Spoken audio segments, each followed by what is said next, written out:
When I first received the invitation to Lily's graduation, I sat at the kitchen table for nearly an hour, just staring at it, letting the gold embossed letters settle into my bones like medicine I didn't know I needed.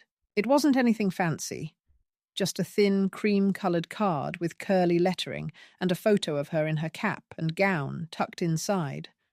But it felt like a door opening.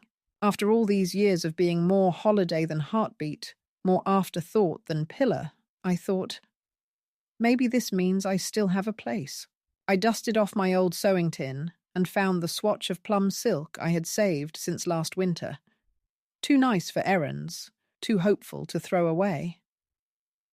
I decided I'd turn it into a new dress, something simple but elegant.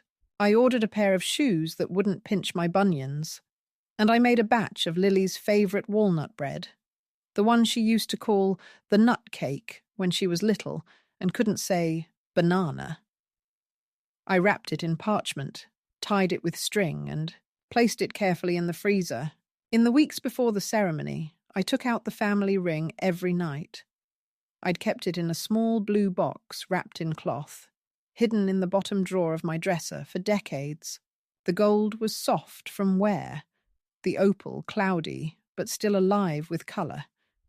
It had belonged to my mother, and her mother before her. It was not expensive in the way new jewellery is, but it had weight, the kind you can't assign a dollar sign to. My mother used to say, "This ring carries the thumbprints of the women who never dropped it, even when the world asked them to." When Lily was 5, she used to sit on my lap and play with it, asking whose it was and when it would be hers. I'd tell her, "One day, when you're grown, when you've walked enough miles to know how to stand still." I thought maybe this was that moment.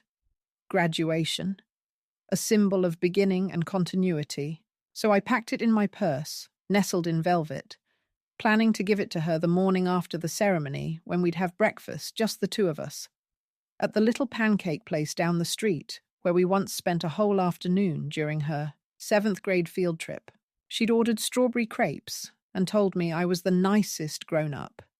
And I'd laughed so hard, my coffee spilled on the sugar packets. When I arrived in the city for the graduation, I stayed at a modest inn, 2 bus stops from the university. I didn't want to be in the way. I'd brought a gift, the bread, the dress, and the ring. I even brought a folded page from my old journal, a short speech, handwritten, with a few lines about how proud I was, how this ring was more than gold, it was history, and how proud her great-grandmother would be. I imagined her reading it later, quietly, when the noise of the day was over.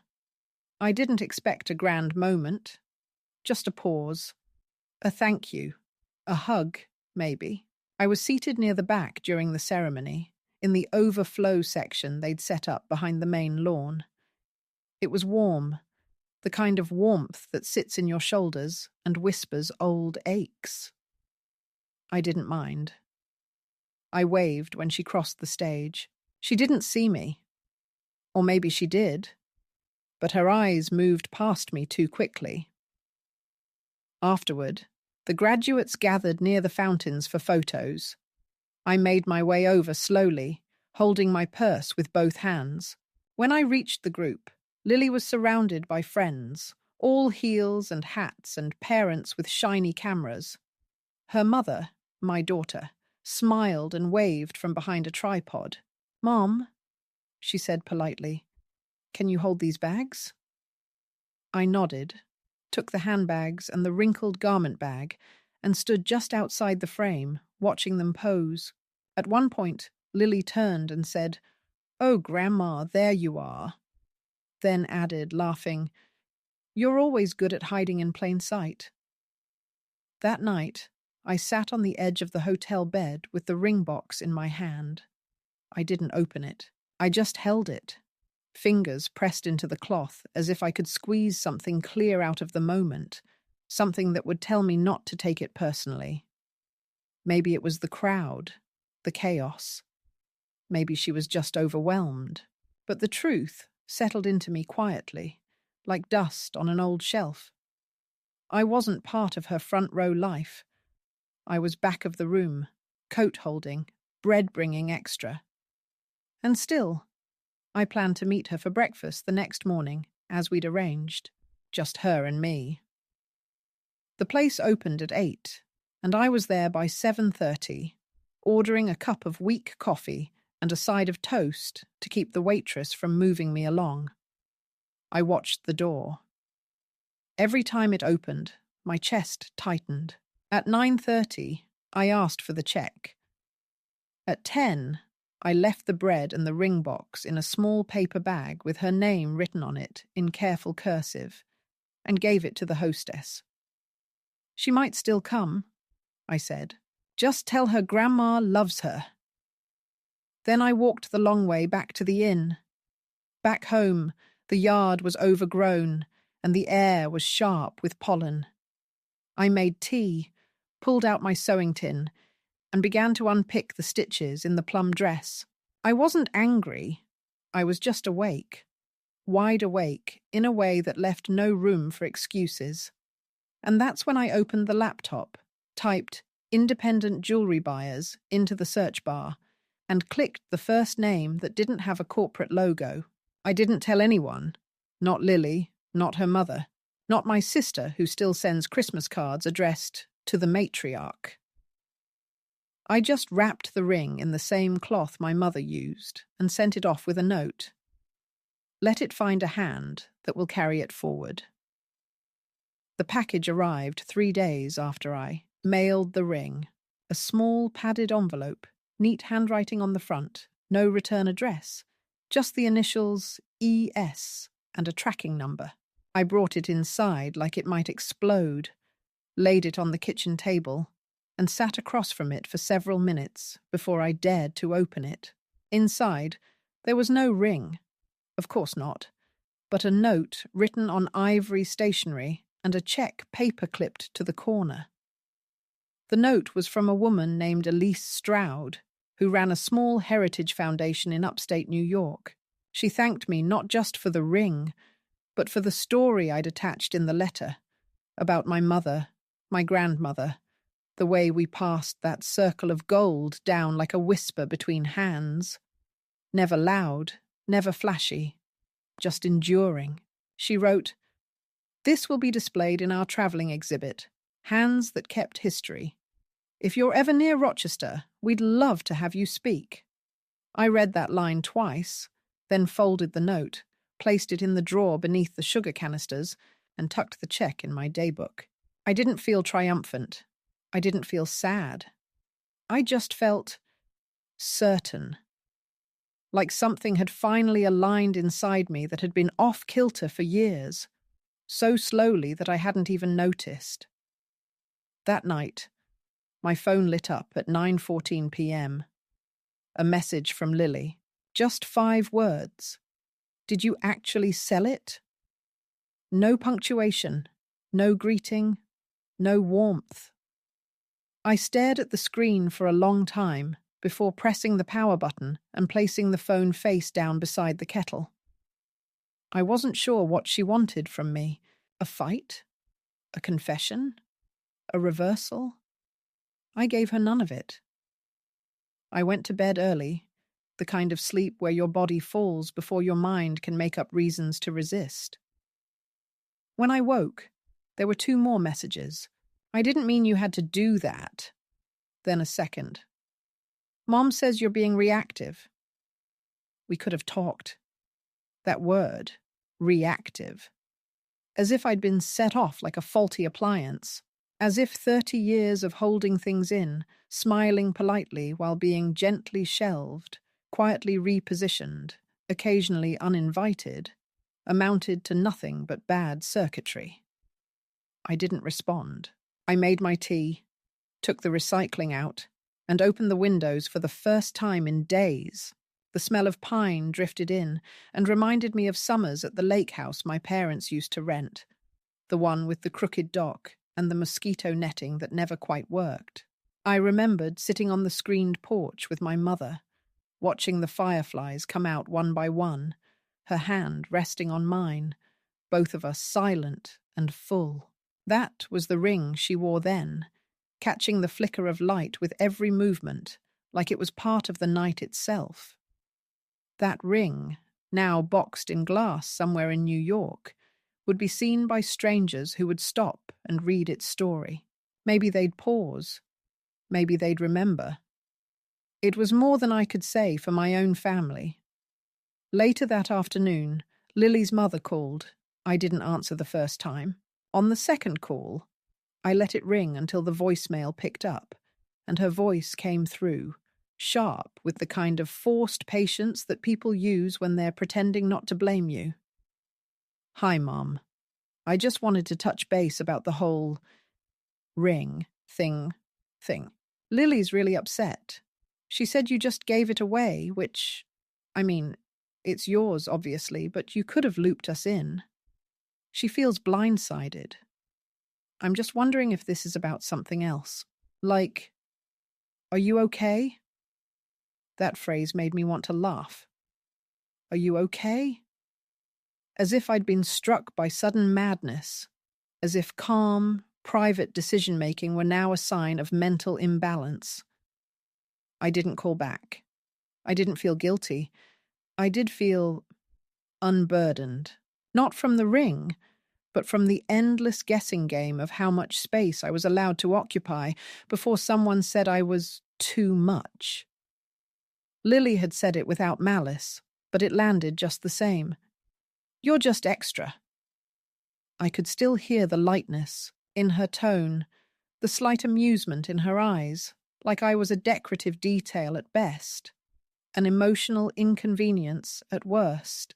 She said it between sips of her almond milk latte, after I'd taken the ring box out and slid it across the table toward her. She hadn't even picked it up, just laughed and pushed it back gently with the back of her hand. "You're always doing the most, Grandma. Like, it's sweet, but it's kind of extra, you know?" I'd nodded, tucked the box away, smiled, and asked if she wanted more syrup for her pancakes. It was only later, as I walked back to my room, that the weight of that word began to stretch inside me like a splinter. Extra. Not beloved, not special, not even traditional. Just surplus. Not essential. Peripheral. A garnish on the family plate. It wasn't meant to wound, and yet it did, because it was honest, because it told the truth she didn't think would matter to me. But it did. Of course it did. The following weekend, a letter arrived in the mail. No return address. Inside was a printed flyer, one of those family tree templates you can buy at office stores, with neat little boxes for names and dates. In Lily's handwriting, someone had filled out the first 3 generations, herself, her mother, and her father's side. My name was in pencil at the bottom, with a question mark beside it. I stared at it for a long time, then placed it under a stack of old gardening catalogues. There was nothing to fix, nothing to clarify. That question mark wasn't an oversight. It was a mirror. She wasn't sure where I belonged, and suddenly I realized neither was I. I didn't plan anything drastic. That's the funny thing. There was no big moment, no speech, no confrontation. It happened the way ice melts. A slow, quiet shift until suddenly you notice there's water where there used to be something solid. After the flyer with the family tree and my name floating at the bottom in pencil, I found myself moving through my days differently. Not with bitterness, not even with anger, just with awareness, like someone had finally taken the earplugs out, and I could hear all the small dismissals I had pretended not to notice for years. The missed thank yous, the rushed goodbyes, the way my stories were always met with distracted glances at phones or polite nods instead of real listening. I began to trace the timeline in my mind, not out of pettiness, but out of curiosity. When, exactly, had I shifted from being the keeper of traditions to a kind of well-meaning mascot? When did my memories stop mattering? Was it after my husband died and I stopped hosting the holidays? Was it after I gave up my garden to the deer and wild grass because my knees couldn't take the labor? Or was it when I downsized my expectations quietly, 1 year at a time, until I became easy to overlook? It had been years since I was asked to bring anything specific to Thanksgiving. I always brought my famous squash casserole anyway, just in case no one else thought to. No one ever ate more than a polite spoonful. "Oh, you still make this?" Lily had once said, not unkindly, just distracted, swirling cranberry sauce with her fork. Her mother, my daughter, had smiled across the table and said, "She never gives up on that dish," as if I were a little girl playing at being useful. I never forgot it. And not because it was cruel, it wasn't, but because it landed like a gentle push backward. I was always being gently pushed backward. A few days after the ring was gone and the phone had stopped ringing, I got a call from a woman I hadn't spoken to in nearly 10 years. Her name was Edith. We'd met through church committee work years ago. She was calling about an old cookbook I had contributed to, asking if I remembered the page number of my lemon cake. I told her I'd have to dig it up, but I'd find it. She laughed, a deep, rolling laugh that reminded me of rustling leaves, and said, "You always did keep things in order, Maggie." Maggie. Not Grandma. Not Mom. Just Maggie. It felt nice. Whole. After we hung up, I opened a drawer I hadn't looked through in months. The one with old stationery, birthday cards I never sent, recipes copied in my mother's handwriting. I found a postcard Lily had written me when she was 12 on a school trip to Washington, D.C. It said, "Grandma, I saw the Lincoln Memorial. It's really big.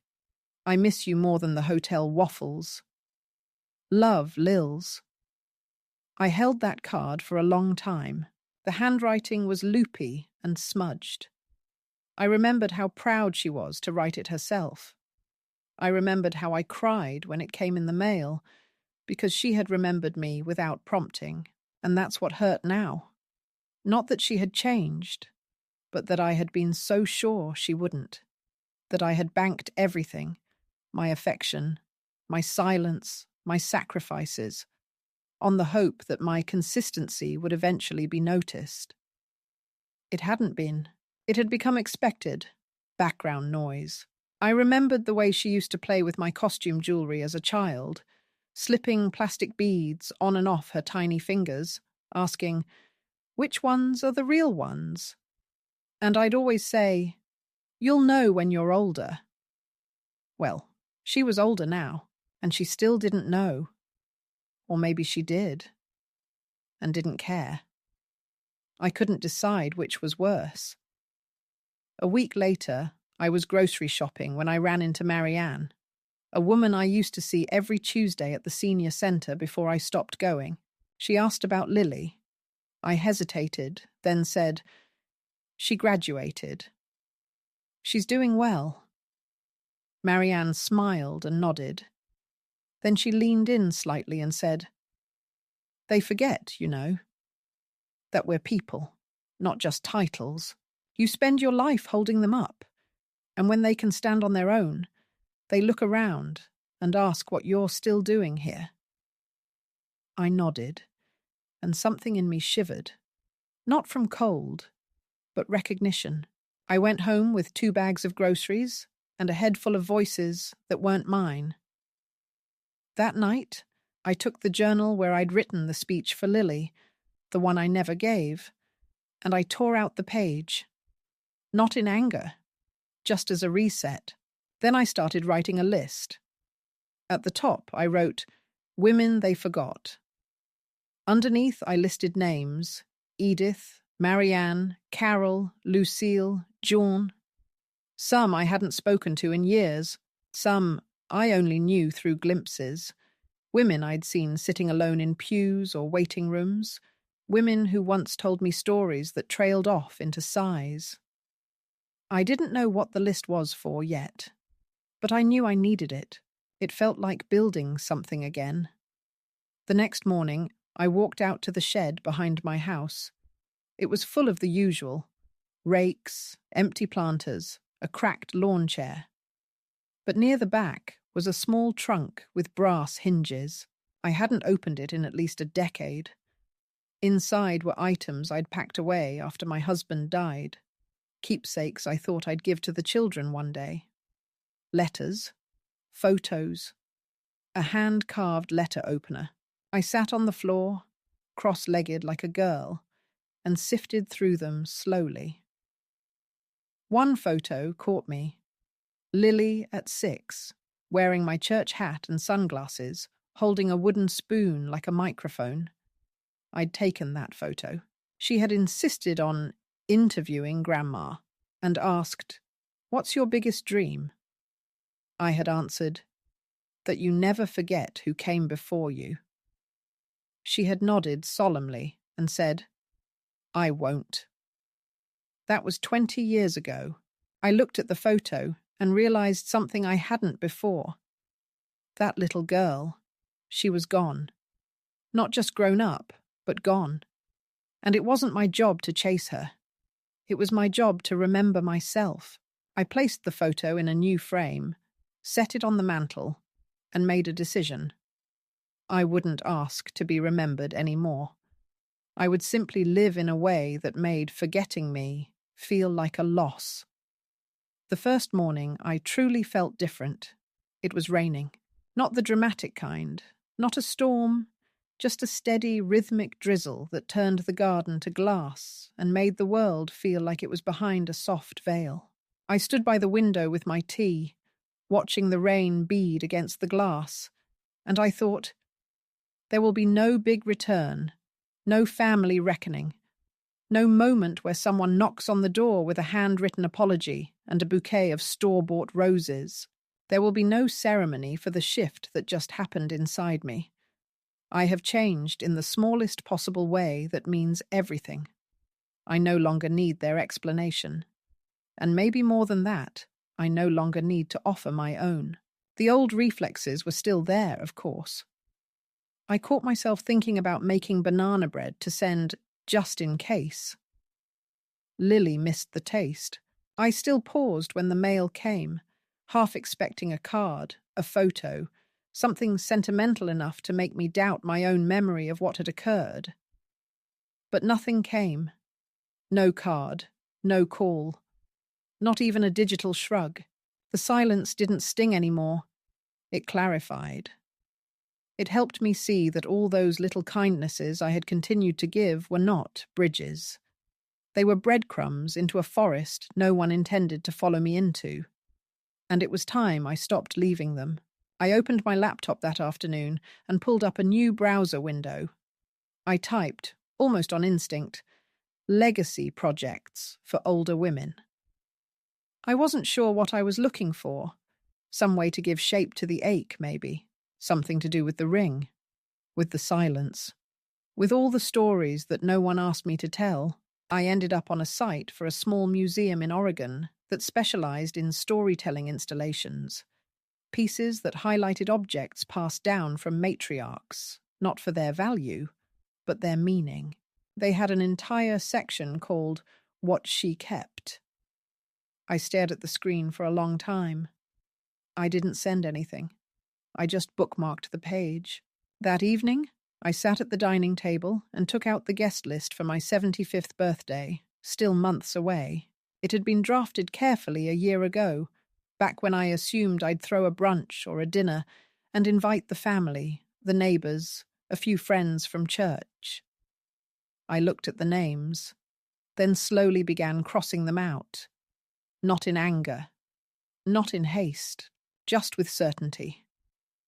I left only a few: Edith, Carol, Jean, and one young woman named Dina who worked at the grocery store and always asked how my back was doing. When I finished, the list was short, but it felt more real than it had in years. No placeholders, no politics, just people who'd look me in the eye and say my name like it mattered. And that's when the thought came. quiet, strong, uninvited. Maybe I didn't need to wait for a birthday. Maybe I didn't need to tie my worth to a date, an event, a moment that others could miss or minimize. Maybe I could simply do something for myself, right now, while I was still breathing, still lucid, still full of enough strength to carry it through. I wanted to host something, not a party, not a pity gathering, but a small, intentional moment. A table set not for show, but for significance. I envisioned 6 chairs. I saw candles. I saw stories. I saw no apologies. I spent the rest of the evening with my calendar, looking at weekends. I circled one. Not because it had a symbolic meaning, just because it was soon. I picked up the phone and made 3 calls, one to Edith, one to Carol, one to John. The conversations were brief, but rich. I didn't explain much, just said I'd like to host a supper. No gifts, no reason, just presence. Each one said yes before I finished my sentence. When I hung up, I felt a strange lightness in my chest. Not joy, exactly. Something quieter, like recognition. I pulled out the old recipe box from under the sink. Not the one with the famous dishes, but the one with forgotten recipes I'd once copied from neighbours, cousins, women who had long since passed. I picked 6, one for each guest, and decided I'd cook them all myself. Not to impress, not to prove. Just because I still could. Just because it mattered to me. That was the midpoint. That was the hinge on which everything turned. Not the sale of the ring, not the silence from Lily, not the hurt or the memory. But the moment I realized I didn't have to wait to be invited to the table, I could set my own, and if only a few showed up, that was more than enough, because this time they would be showing up for me, not out of obligation, not out of blood, but out of choice. And that, I finally understood, was the only kind of family that lasts. The invitations weren't formal, just handwritten notes on cream paper, folded neatly into envelopes I had saved from an old stationery set I'd been gifted 30 years ago and never had the occasion to use. I wrote each woman's name with care, addressing them the way they once signed letters or church bulletins. Mrs. Edith Bell, Miss Jean Rowley, Carol Ann Johnson. A small gesture of dignity, a return to the time when we were greeted properly and not with emojis or group texts. I hand-delivered the ones nearby, mailed the rest. I didn't include a theme, a dress code, or an RSVP deadline. I simply wrote, "Supper at my house. Saturday, 5 p.m. Come as you are. You are wanted."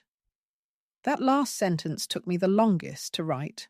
I sat there with the pen hovering above the page, wondering whether it was too much, whether it would sound dramatic or needy or unfamiliar. But then I remembered how long it had been since someone had looked me in the eye and said the word wanted without any conditions. And I knew I had to write it. Not for them, for me. As the day approached, something unexpected happened. Lily posted a photo online, a picture of herself wearing a gold necklace with a long caption about legacy, strength, and the women who came before her.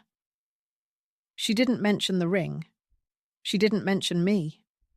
But I recognized the pose, the tone.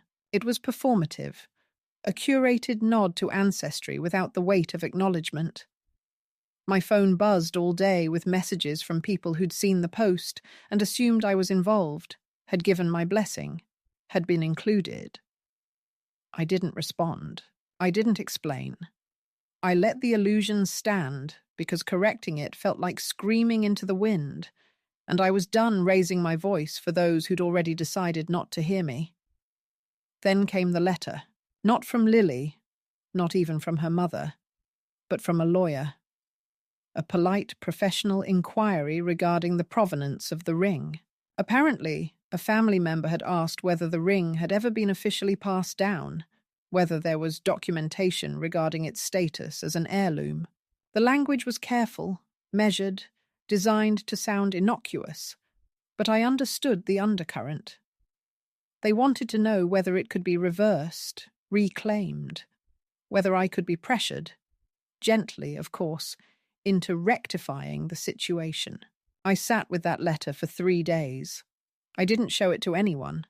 I didn't make a copy or file it away. I burned it in my kitchen sink at midnight with the window open and the exhaust fan off. The flame caught quickly, curling the edges of the page before folding it in on itself. I didn't watch it until the end.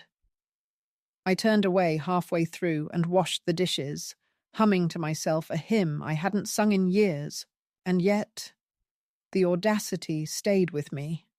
Not because they questioned my right to the ring, but because they so clearly assumed I would fold, that I would prefer harmony to dignity, that I would agree to be edited in order to remain in the photo album, that I would consider their discomfort more sacred than my own history. That was the true escalation. Not the letter, not the necklace, but the revelation that my silence had become their permission, that all the years I had chosen grace over grudge had been interpreted not as love, but as weakness. So I did something I hadn't done in decades. I wrote a letter of my own, not to them, but to myself, a record, a reclamation. I listed what I had given, what I had lost, what I had tolerated, and what I would no longer allow. I didn't cry as I wrote. I didn't even pause. The words poured out with a clarity that surprised me. I wrote until my hand cramped and the ink smudged. Then I folded the pages, placed them in the back of my journal, and drew a small, firm line under the final sentence. I am no longer auditioning for a seat at a table I built. When the night of the supper arrived, the sky was unusually soft for late autumn. The sun dipped early, casting long gold stripes across the living room floor as I set the table. No centerpiece, just 6 plates, 6 cloth napkins, and the good silverware. The set I had been saving for a future that no longer interested me.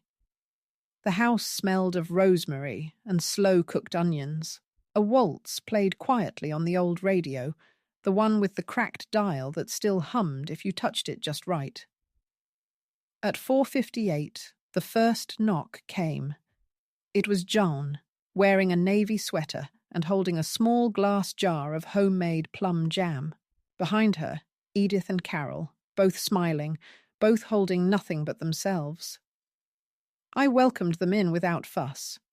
There were no toasts, no speeches, no curated playlists, just conversation, soft and full, winding around the table like a second tablecloth.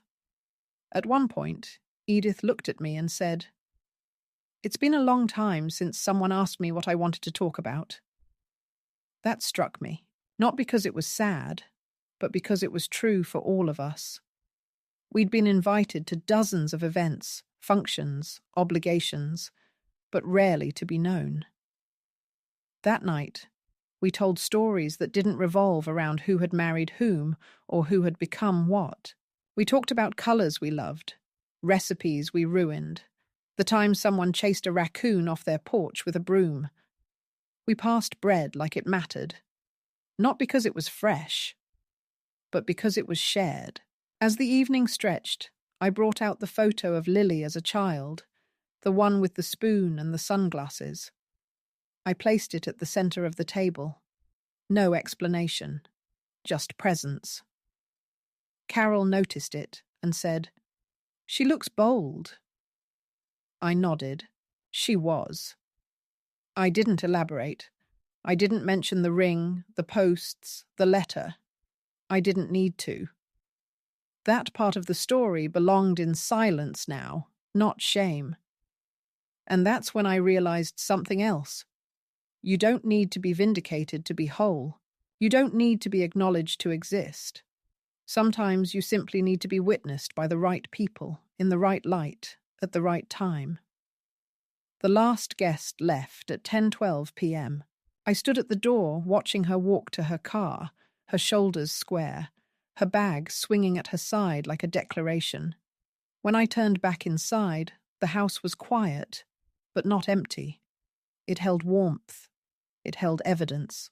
I walked to the table, blew out the candles, and sat down in my chair, the same one I'd occupied every Thanksgiving while carving the turkey, the same one they had gently moved me away from over the years, first to make room, then to replace me. But this time, I was exactly where I belonged. That night, I didn't sleep. Not out of restlessness, but out of wakefulness. My mind was alight with memory, not regret. I thought of my mother's hands, of the way she taught me to fold sheets and slice apples and hold a boundary without raising my voice. I thought of how often I had confused kindness with silence, and how often that silence had erased me. Not anymore. The second escalation wasn't theirs. It was mine. And it didn't come in the form of anger or reaction. It came in the form of a table set on my terms, a meal served with intention, and a photo placed without explanation. That was my inheritance now. Not the ring, not the name, but the right to shape the story while I still had the pen in my hand. The first message came the following week, just after I'd finished folding the linen napkins and placing them back in the drawer they had occupied for decades. It was from Lily. Not a call, of course, but a text message, as if we were negotiating the logistics of a lunch meeting instead of a history. Grandma, I think we need to talk. I didn't realize how much that ring meant to you. If I said something that hurt you, I'm sorry. The wording was precise, as if rehearsed, devoid of specificity, structured to sound contrite without assigning responsibility. I read it once, then again, letting it settle like steam against a mirror, not fully tangible, easily wiped away. There was no mention of what she'd said, no reference to the breakfast, no acknowledgement of the letter or the lawyer, just a vague awareness that perhaps something had happened, and that perhaps I had feelings about it. It didn't anger me. It confirmed what I had begun to understand. There would be no grand recognition, only polite attempts to restore access, and I was no longer offering the key. The next day, her mother called. This time I answered, not out of obligation, but curiosity. Her voice was brittle with effort. That specific tone adult children use when they're trying to placate a parent they don't understand, but still require. "Mum," she said, "I think things got a little miscommunicated. Lily's young, and she didn't mean to be dismissive. I think she just doesn't always understand the weight of things. We were hoping you might consider, I don't know, some kind of ceremony, something quiet, just us, to honor the tradition." I listened silently, tracing the pattern on the tablecloth with my finger. When she paused, I asked, "Would that be before or after the photographer?" She was silent for a moment, then said, "That's not fair." I replied, "Neither is editing someone out of their own legacy." She didn't call again. It was a few days later, during my morning walk to the post office, that I found a letter waiting for me. An invitation, this time from the museum that had taken the ring. They were launching the exhibit, and my contribution would be part of the opening ceremony. I was invited to attend, to speak if I wished, to stand among women whose keepsakes had shaped generations in silence. The date was circled on my calendar within minutes. I began preparing not a speech, but a list. Stories I remembered, not because they were grand, but because they were real. The time my grandmother stitched a button back onto my school uniform with a needle so dull it bent under pressure. The way my mother used to peel apples in one long curling strand and hand me the skin like candy. The way I once held Lily's hand at a crowded fair, her fingers sticky from caramel, her eyes wide and trusting. These were not moments you posted. They were not hashtags or curated content. They were lineage, and they had lived in me long enough. On the day of the event, I wore navy blue, not black, not grey, not mourning, blue, like lake water, like memory, like the deep part of the sky that holds light even when the sun is gone. The room was filled with women and daughters and granddaughters, all leaning over glass cases with quiet reverence. One held a shawl that had crossed oceans. Another displayed a recipe card stained with tomato and thyme.